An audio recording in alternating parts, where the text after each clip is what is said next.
Today is June 12th, 2015, and this is the interview of Shirley Davis by Noah Levinson. We are at Rivertown Assisted Living at 250 McDougal in Detroit, and this interview is for the Detroit Historical Society and the Detroit 1967 Oral History Project. Shirley, could you tell me where and when you were born? I was born in North Carolina, but we came here. I was 3 when we first came to Detroit, and we came by in that train station down there, the one that's no longer working. We came through there, and I was mesmerized, and we moved in to the what is that area? It was like the Eastern Market area at that time, and it was just like something I had never seen before, because we were the hustle and the bustle and the people, and all you could do is just look. And we lived in a flat, and it was upstairs, and everything was up on that top porch. You never went downstairs for anything. Of course, we were scared to go. The lady downstairs had a dog. We thought for sure it was going to eat us, so we didn't go. So as I grew up, and as time progressed, we went to school here. As a matter of fact, we were bused at way before the busing came along. They come in our neighborhood and pick us up. So as time went on, I was going to school. I eventually got married and had a son at that particular time. And when we heard about it, it was just a rumor. And everybody was talking to each other, and we didn't know what to think. I thought the world was coming to an end. I didn't know what to expect, So we saw it on TV, the unrest. And as far as 12th and Claremont, we weren't allowed to go down there. That was an area that was kind of like busy.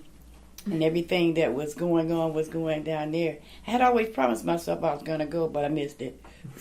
So then they said they were looting and tearing up things and destroying things. And I was like, oh, we're not going to have any place to live. They're going to destroy everything.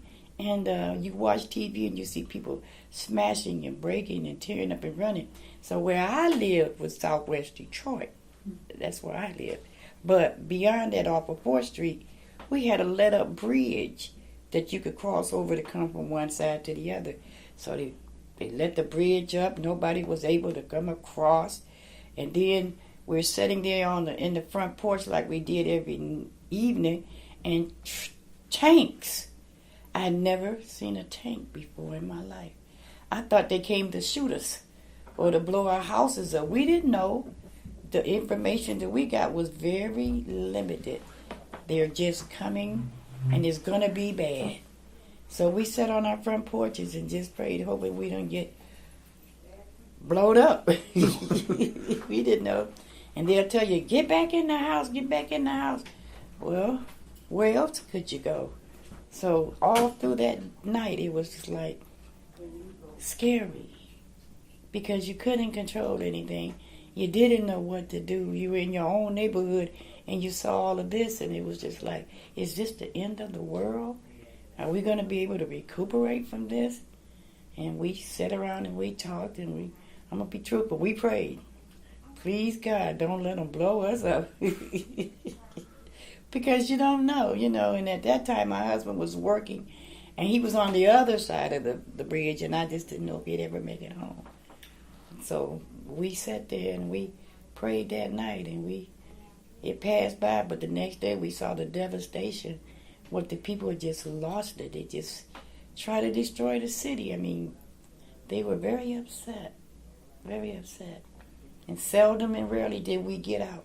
When I talk about 12th Street and Claremont, I had always intended to go see what was going on, but I missed it. And when I saw it on TV, I was like, oh, that's what it was, We heard rumors about why it started and what started it. And to this day, I really can't say what triggered it, but it was just boiling and getting hotter and hotter, and then one day it just exploded. We couldn't figure out, where did those tanks come from? I mean, actual tanks. Big, giant guns. And you're sitting there and your heart is beating and you don't know if you're going to live or die.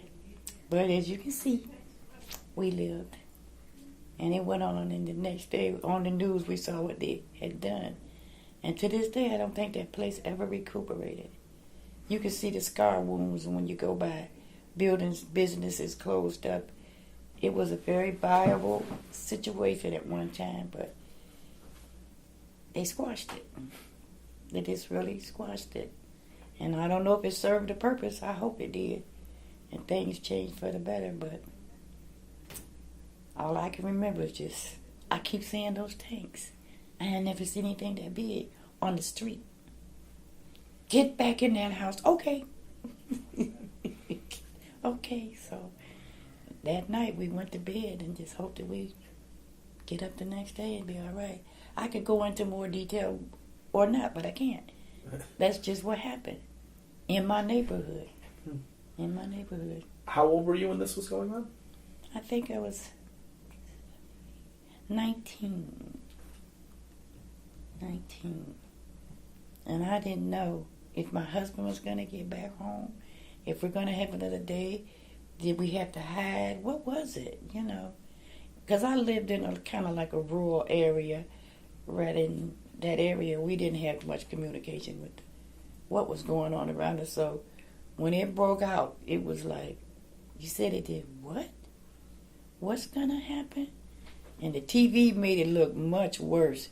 All you could see is fires, and we could smell the smoke. Because, I mean, well, they were burning things up. Are they going to come on the other side? Or do we have to fight? Are we going to fight? I mean, why are they so mad? What happened? That was the question. So as a child, at 19 I didn't have any answers. And I didn't know. But boy, was I glad that the thoughts that I had didn't come true, because I was thinking the worst. It's over. As we know it, it's all over. But we survived. And I thank God that it changed. And hopefully the change that they went through will make things better for the next generation. And come along, you know, and you don't have to, things like that don't have to happen. Because all they did was destroy a lot of good, decent people, their homes, their businesses. A lot of people couldn't come back. They didn't have nothing left. They took it all. So all I did was, when I finally got a chance, we rode down the streets and saw the devastation. Just burnt out buildings and smoke. And what is the reason? Maybe I'm a little dense, but I still don't get it. I think there's a lot of people who still don't get it. Okay. You described the looting and the people that they're doing that, and you were saying that they're mad, they're very upset. Yeah. What do you think? What do you think was causing all that? You said you could tell that they're very upset. So what might have led to that? But really, it's like the race.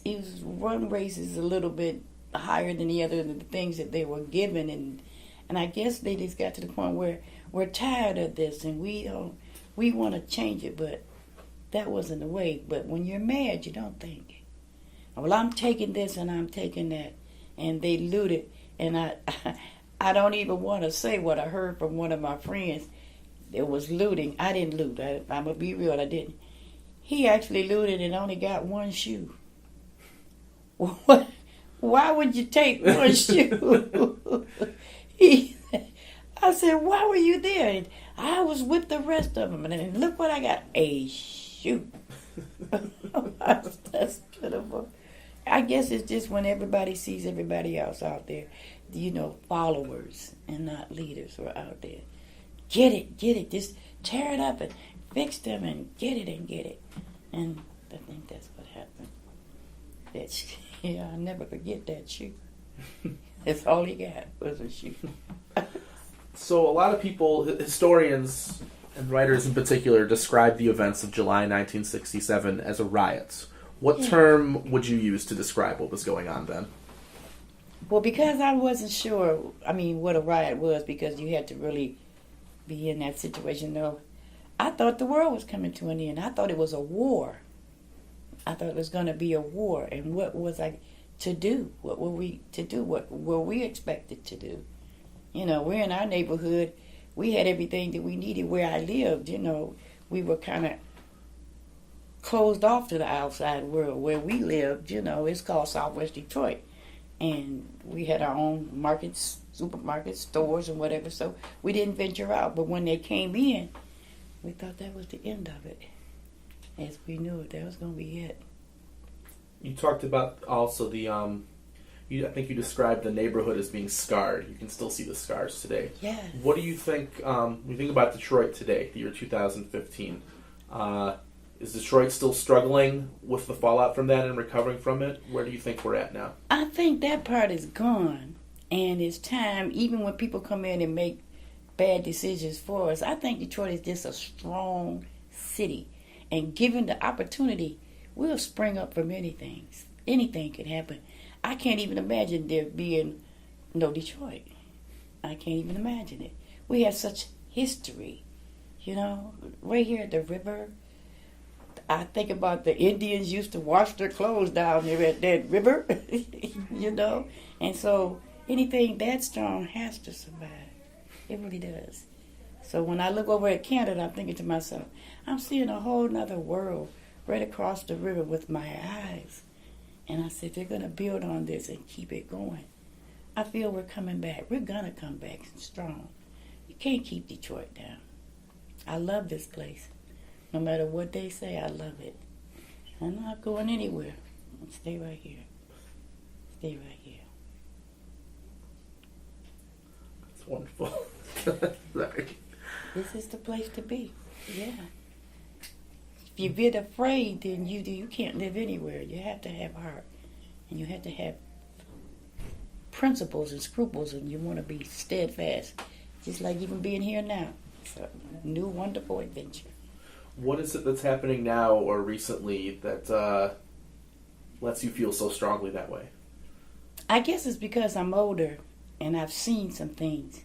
And I know that change can be brought about if you come about it in the right way. You have to talk to people correctly, you know, and find out what they're thinking and what they're feeling. And sometimes people don't even have ideas, so you have to plant those ideas and make sure that the seed is a good seed. I see a lot of wonderful things that have been happening. I just want to be a part of it because I want them to know I was here and I did good things. And my children's children will benefit from the good things that were done. That's what I want to do. That's fantastic. Is there anything else you want to share with us today? Well, I see the new things that they're doing, and I'm thinking to myself, could they let old people have a little more say and don't think that just because we're older we don't know what we're saying or what we're doing? I try to encourage my friends around here to speak up. Tell what you know. Share it, because down the line as we get older and we die off, we're the last of that generation, and we were there, so an eye-to-eye view is better than what you read about and think about. So let's get out there and do it. I paint, I draw, I sing, anything I can think of to do to make a purpose. That's what I want to do. I think that's a big part of why we're here doing what we're doing. Thank you so much for joining us today, Shirley. It's great talking with you. Thank you for having me. I know I do rattle on, but that's what I thought at that particular time. We in trouble. Thanks. Thank you.